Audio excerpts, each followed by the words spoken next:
एक छोटे से गांव में एक मेहनती लड़का रहता था जिसका नाम राइस्टार था। राइस्टार एक लकड़हारा था। हर सुबह वह जल्दी उठता, अपनी पुरानी सी गाड़ी लेकर जंगल जाता और दिन भर लकड़ियां काटा। शाम को वह उन लकड़ियों को घर लाता और बड़े ध्यान से उनसे लकड़ी की मूर्तियां बनाता। राइस्टार के हाथों में जादू जैसा हुनर था।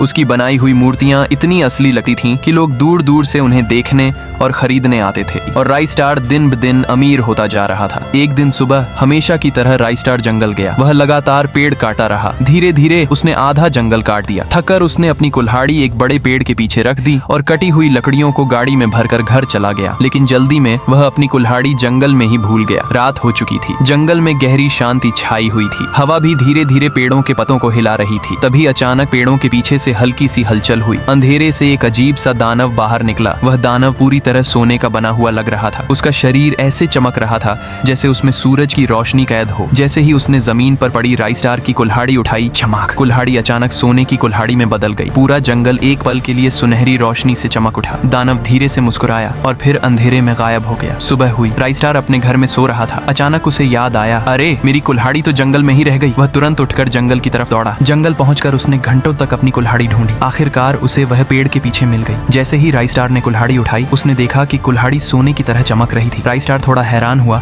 लेकिन उसने ज्यादा ध्यान नहीं दिया। उसने सोचा शायद धूप की वजह से चमक रही हो। फिर उसने कुल्हाड़ी उठाई और एक पेड़ पर जोर से वार किया। अचानक वह पेड़ चमकने लगा और कुछ ही पलों में पूरा पेड़ सोने का पेड़ बन गया। अरे ये तो जादुई कुल्हाड़ी है, उसने खुशी से कहा। लालच में आकर राइस्टार एक के बाद एक पेड़ काटने लगा और हर पेड़ सोने के पेड़ में बदलता गया। थोड़ी ही देर में पूरा जंगल सोने से चमक रहा था। राइस्टार बहुत खुश था। उसे लग रहा था कि अब वह दुनिया का सबसे अमीर आदमी बन जाएगा। लेकिन राइस्टार को यह नहीं पता था, वह एक श्रापित कुल्हाड़ी थी। उस शाम राइस्टार के घर के बाहर हजारों लोग खड़े थे, क्योंकि राइस्टार ने उन सुनहरी लकड़ियों से सोने की मूर्तियां बना दी थी। गांव के सबसे अमीर लोग आए और उन्हें उसकी मूर्तियां बहुत पसंद आई। सबने मूर्तियां खरीदी और अपने साथ घर ले गए। लोगों की खुशी का ठिकाना नहीं था। लेकिन उस रात जब सब लोग सो रहे थे, तभी गाँव की जमीन पर एक अजीब सी सुनहरी चमक दिखाई देने लगी। घरों में रखी हुई मूर्तियां अचानक जिंदा हो गईं। पहले उन्होंने अपने मालिकों को मारा और फिर धीरे धीरे पूरे गाँव के लोगों को। राइस्टार सो रहा था, तभी एक आदमी भागता हुआ उसके घर पहुंचा। राइस्टार, राइस्टार, जल्दी उठो, तुम्हारी मूर्तियां जिंदा हो गई हैं और पूरे गांव को मार रही हैं। राइस्टार अचानक उठा और बाहर निकला। तभी उसने देखा कि उसकी सोने की मूर्तियां लोगों को मार रही थीं। उसकी आंखें खुली की खुली रह गईं। लेकिन तभी उसे ऐसा लगा जैसे कोई उसके पीछे खड़ा हो। उसने पीछे देखा, वही सोने का दानव वहां खड़ा था। राइस्टार ने धीरे से कहा, तुम यह सब क्यों कर रहे हो? सोने का दानव हंसा और बोला, मैं भी इसी जंगल का एक पेड़ था जिसका सपना था कि एक दिन बड़ा बनूं। लेकिन एक दिन तुम आए और तुमने मुझे काट दिया। राइस्टार उसकी बात सुनकर हैरान रह गया। उसने माफी भी मांगी, लेकिन उस दानव ने उसे माफ नहीं किया। उसने राइस्टार को एक पेड़ में बदल दिया और अब राइस्टार की आत्मा उस पेड़ में बंद है। अगर राइस्टार को बचाना चाहते हो तो लाइक करो।